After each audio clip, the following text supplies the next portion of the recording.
참으로 불운한 남자라고 생각되어 사람들에게 안타깝고 안쓰러운 사람이란 말을 듣던 남자가 있습니다. 그에게 일어난 첫 번째 사건까지는 말입니다. 그의 이름은 랜디 로스. 그는 총 4번의 결혼을 했는데 무슨 이유에선지 2명의 아내가 사고로 목숨을 잃었습니다. 그때마다 현장에 있던 유일한 목격자는 그 혼자였죠. 랜디 로스는 1954년에 골든 로스와 리자베스 로스 사이에서 5자녀 중 1명으로 태어나 워싱턴에서 자랐습니다. 그는 아버지와 사이가 굉장히 좋았는데 어째선지 어머니와는 그렇게 좋지 못했다고 합니다. 2사람이 이혼을 하며 그것은 더 극심해졌죠. 그렇다고 좋은 아버지였나? 그것도 또 그렇지 않았던 모양입니다. 엄마 리자베스에 따르면 남편은 애들이 여성적인 모습을 보이지 못하도록 아주 엄격하게 약하게 말하면 손도 들고 그런 무서운 아버지였다고 합니다. 그런 억압된 환경에서 자라다 보니 랜디와 다른 형제들은 감정 표현이 굉장히 절제되었습니다. 특히 그와 그의 형제 데이비드는 공감 능력이 부족했고 사람을 해하는 그런 사람으로 크게 됩니다. 1977년 8월 14일 블랙베리를 채집하던 부부가 숨을 거둔 여성을 발견합니다. 그로부터 며칠 후 한 남성이 스노우미시 카운티 보안관 사무실에 자신의 친구 데이비드의 이야기를 전합니다. 데이비드가 자신이 어떤 여자를 해했다고 자백을 했답니다. 그녀는 공장 근처에서 히치하이킹을 하고 있었고 맥주 한잔하는 분위기가 되어 맥주를 사 숲으로 향했습니다. 술도 마시고 데이비드는 그녀와 더 진득한 일을 진행시키려 했지만 상대가 거부했고 그것에 분노한 그가 그녀를 해합니다. 경찰에 제보가 들어갔지만 데이비드를 찾을 수 없었습니다. 데이비드는 그녀가 발견되기 전날인 1977년 8월 13일 워싱턴주 작은 마을인 골드바에서 교통위반에 걸리게 됩니다.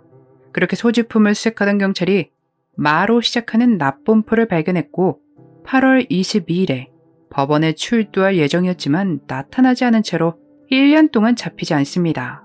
그러다 1979년 1월 18일 워싱턴 포트 오차드에서 체포됩니다. 그렇게 그에겐 1980년 3월 엘리자베스 로버츠를 해한 혐의로 26년의 형이 내려집니다. 데이비드는 2005년까지 감옥에 수감됐다가 풀려나 2015년 암으로 세상을 떠납니다. 형 데이비드가 선고를 받은 날 랜디는 첫 번째 부인인 도나 산체스와 이혼을 했습니다. 그리고 얼마 뒤 제니스 미란다를 만나 2번째 결혼을 했죠. 그녀는 전 남편과의 사이에서 낳은 딸을 무척 사랑했으며 랜디와의 만남을 감사했습니다. 결혼을 하고 너무 행복한데 갑자기 안 좋은 일들이 일어나기 시작했죠. 신혼여행을 마치고 돌아와 얼마 뒤 제니스의 차가 도난당합니다. 너무 속상했지만 남편 랜디는 그것으로 보험금을 받았습니다. 그 후에 랜디는 제니스에게 이를 관두도록 설득한 뒤 1981년 9월에 10만 달러짜리 종신보험을 같이 가입합니다. 그로부터 3주 뒤에 랜디는 제니스에게 우리 비콘록으로 하이킹이나 갈까? 라며 여행을 제안했고 1981년 11월 27일 그렇게 떠난 여행에서 제니스가 추락해 사망을 하게 됩니다.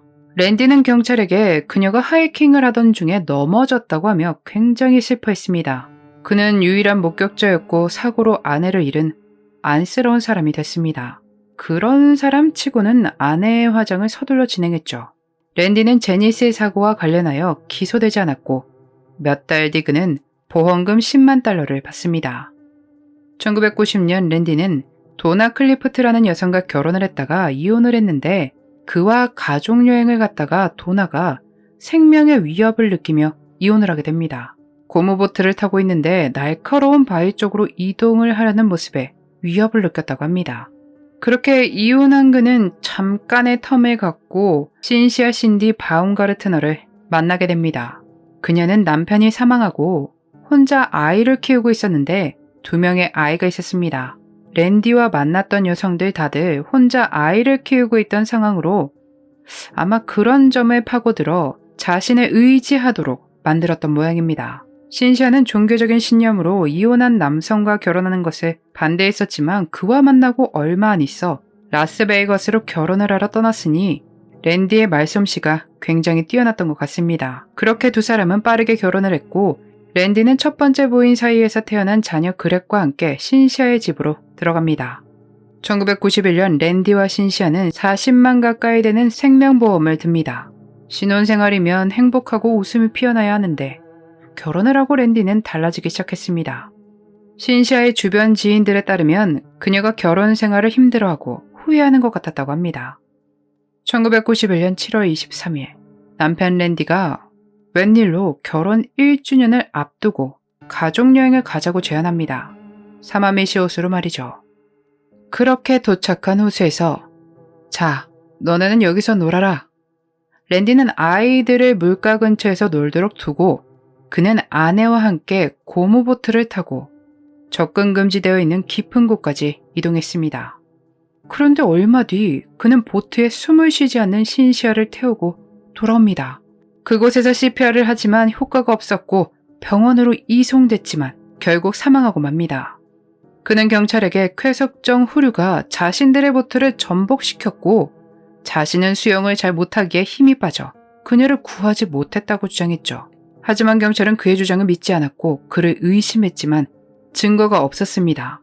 그 뒤는 일사천리였습니다. 랜디는 신시아가 사망하고 이틀째 날 보험금을 신청했고 그녀의 전 남편의 유언장과 보석이 들어있는 안전금고에서 모든 것을 챙깁니다. 그리고 검사를 마치고 돌려받은 신시아를 서둘러 화장하려 했죠. 경찰은 힘든 싸움을 시작합니다. 주변 지인들과 이웃들에게 인터뷰를 진행하며 동기를 파악하려 했고 재정적인 문제라는 것을 알아냅니다. 그리고 잔혹한 아버지였다는 것도 신시아의 자녀들로부터 전해들었습니다. 그리고 보험금의 존재도 알게 됩니다. 그는 자기가 애들 후견인으로 보험금 혜택을 누리려 했으나 신시아가 랜디가 아니라 자신의 절친한 친구인 로리 베이커를 자녀의 후견인으로 지정을 한 것입니다. 이 사실을 알고 아이들 물건을 찾으러 온 로리 베이커에게 화를 그렇게 냈다고 합니다. 자신의 시나리오를 망쳤다며 말이죠. 경찰은 두 번째 아내였던 제니스의 사건도 수사하려 했지만 그녀는 이미 화장한 뒤였고 직접적인 증거는 없었습니다. 이번 사건도 마찬가지였죠. 물리적 증거와 목격자가 없었습니다.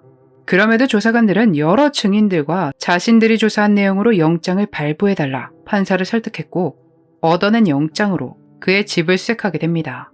그곳에서 여러 범죄와 관련된 증거들을 찾습니다. 자신이 일하는 회사의 물건들이 발견되었고 그 밖에도 여러 도난품들이 발견됐습니다. 그러다 의아한 것을 옷장에서 발견하는데 잠수복이었습니다. 분명 그는 수영을 못한다고 했는데 어째서 이런 게 집에 있는 것일까요?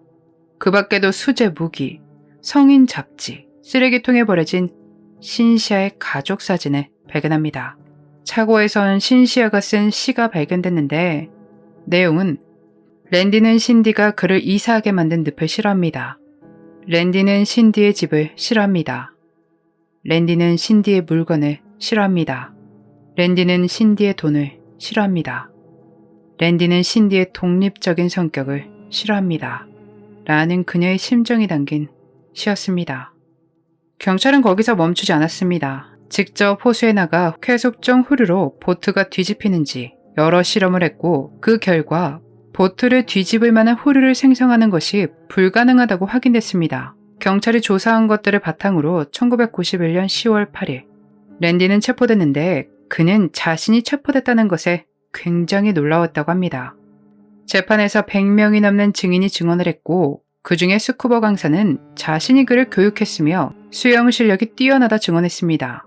호수에서 그가 들어오는 것을 본 목격자들은 랜디가 위험구역으로 굳이 보트를 가져갔고 다시 돌아올 땐 도움을 구하는 몸짓이라던가 패닉에 빠지거나 하는 모습을 보이지 않았으며 여유 있게 노를 저어왔다고 합니다. 그리고 그는 선글라스를 착용하고 있었다고 증언합니다. 또 배에는 그들의 물건들이 그대로 있었죠. 배가 뒤집혔다면서 말입니다. 목격자들이 증언하는 동안 랜디는 아무 감정을 보이지 않았습니다.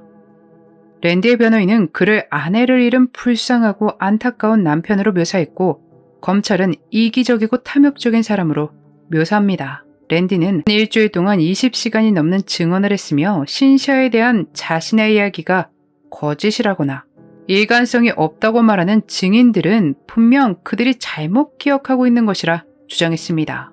그러나 그런 그의 절절한 변론에도 8시간 30분의 심의 끝에 배심원단은 랜디 로스에게 1급 사람을 해함, 1급 절도, 2급 절도에 대해 유죄 판결을 내렸습니다. 최종적으로 랜디 로스는 사람을 해한 혐의로 50년, 절도로 1년을 받습니다. 항소를 했지만 기각됩니다. 안타깝게도 제니스의 사건으로 재판을 받진 못했지만 많은 사람들이 그가 제니스 역시 해했을 것이라고 믿고 있습니다.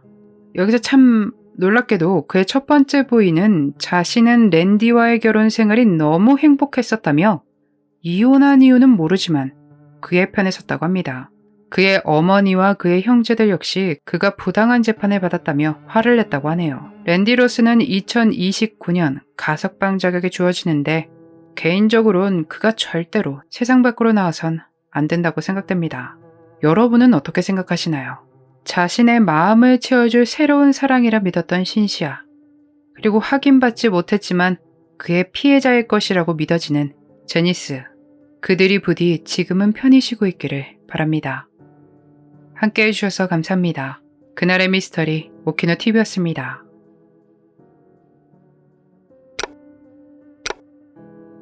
마지막까지 시청해주셔서 감사합니다. 좋아요와 구독은 저에게 큰 힘을 줍니다. 오늘 하루도 수고하셨습니다. 좋은 밤 보내세요.